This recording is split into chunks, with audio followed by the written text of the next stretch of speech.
ഞാനേ ഈ തൂക്കുപാത്രം കൊണ്ട് പോണതേ പാല് വാങ്ങാനാണ്. സിറ്റിയിലൊക്കെ താമസിച്ചതുകൊണ്ടേ അവിടെയൊക്കെ പാല് വാങ്ങണത് തൊട്ടടുത്ത് കടയുണ്ടാവും, അവിടെ പോയി പാക്കറ്റ് പാല് വാങ്ങാം. ഇവിടെ അമ്പലപ്പുഴയിൽ എല്ലാവരും ഒട്ടുമിക്ക ആൾക്കാരും ഇവിടെ ഡയറി ഉണ്ട്, മിൽമ സൊസൈറ്റി.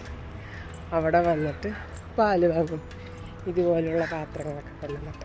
അപ്പം ഞാൻ അങ്ങോട്ട് പോയിക്കൊണ്ടിരിക്കുവാണേ. ഞങ്ങൾ എറണാകുളത്തായിരുന്ന സമയത്ത് പാല് വാങ്ങണം, തൊട്ടടുത്ത് കടയുണ്ടാവും, അവിടെ പോകുന്നു പാക്കറ്റ് പാല് വാങ്ങുന്നു, ഇത്ര ഉണ്ടായുള്ളൂ. പിന്നെ അമ്പലപ്പുഴയിൽ വന്നിട്ട് പിന്നീട് അത് മാറിയേ ഇതുപോലെ തൂക്കുപാത്രം കൊണ്ടുപോകും, എന്നിട്ട് പാല് വാങ്ങും. ഇവിടെ അടുത്ത് തന്നെ പടിഞ്ഞാറേ നടയിൽ, അമ്പലത്തിൻ്റെ പടിഞ്ഞാറേ നടയിലുണ്ട് മിൽമയുടെ സൊസൈറ്റി. അപ്പോൾ അവിടെ നിന്ന് പാല് വാങ്ങും. ഭയങ്കര ഡിഫറെൻ്റ് ആയിട്ടുണ്ട്. ഇതുപോലെ തൂക്കുപാത്രത്തിൽ പോയി പാലൊക്കെ വാങ്ങിച്ചിട്ട് വരുമ്പോഴത്തേക്കും കൊള്ളാം, നൈസ്.